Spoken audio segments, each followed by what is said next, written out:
Hello दोस्तों, आज हम डिटेल में डिस्कस करेंगे Haier inverter AC F6 error code के बारे में। ये एरर बेसिकली कम्युनिकेशन फेलोर को इंडिकेट करता है जो इंडोर और आउटडोर पीसीबी के बीच होता है। चलिए इसके रूट कॉज और एडवांस ट्रबल शूटिंग स्टेप के लेवल तक इसे जानते हैं। तो दोस्तों देखिए, हायर इन्वर्टर एसी में जब F6 एरर आता है तो इसका मतलब कि इंडोर कंट्रोल पीसीबी से आउटडोर कंट्रोल पीसीबी से सही कम्युनिकेशन सिग्नल नहीं मिल पाना। कम्युनिकेशन सिग्नल यहाँ पर एक लो वोल्टेज डीसी पल्स होता है, जनरली 5 वोल्ट या फिर 12 वोल्ट लॉजिक आपको लेवल जो सीरियल प्रोटोकॉल पर काम करता है। तो दोस्तों देख सकते हैं, ये जो सेंसर है, ये सेंसर एसी की आउटडोर की वातावरण को ये कंफर्म करती है, ये सेंस कर रही होती है एसी के आसपास में क्या टेम्परेचर होती है, टेम्परेचर कितने वार्म है, कितने ठंडी है, कितने गर्म है और कितना इसका आसपास का टेम्परेचर मौजूद है, ये सबको सेंस करके एसी को ये चलने में फीडबैक ये कर रही होती है। इसका जो डाटा है पीसीबी में भेज रही होती है। तो दोस्तों अगर ये किसी वजह से कट जाता है या फिर इसमें शॉर्ट हो जाता है, ओपन हो जाता है, तो आपकी एसी में जो डाटा कम्युनिकेशन होती है, जो इंडोर से आउटडोर टू ये सेंसर तक ये डाटा ये डिस्ट्रीब्यूट होती है, अगर इसमें मिसिंग हो जाता है तो आपको एसी में F6 देना ये शुरू हो जाएगा। जब F6 देना शुरू हो जाएगा तो आपकी एसी नहीं चलेगा, आपकी एसी बिल्कुल ठंड नहीं होगी, आपके डिस्प्ले में ये हमेशा आपकी F6 एरर दे।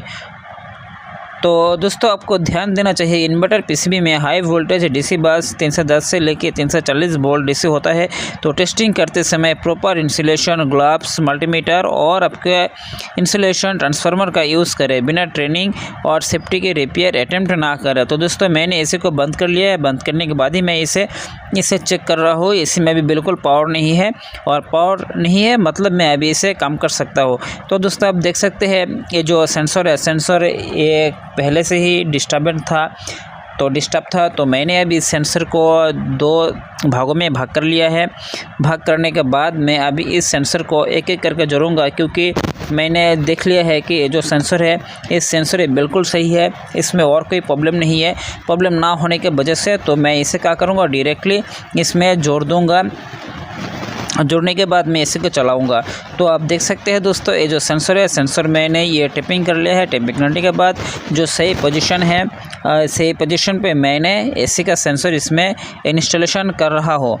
तो दोस्तों देखिए, हायर इन्वर्टर एसी में F6 एरर कोड का डिटेल टेक्निकल और जो डायग्नोसिस प्रोसेस है, अगर आपको वीडियो में जानना चाहते हैं तो आप मुझे कमेंट करें। मैं नेक्स्ट वीडियो और एक बनाऊंगा कि हायर की F6 एरर कोड के बारे में, इन्वर्टर एसी में एरर कोड क्यों आता है, और इसका पूरा जो जानकारी है मैं उस वीडियो में देने का कोशिश करूँगा। तो दोस्तों देख सकते हैं, ये जो सिस्टम है, सिस्टम अभी मैंने ये ठीक कर लिया है। ठीक करने के बाद अभी मैं इस एसी को चलाऊंगा।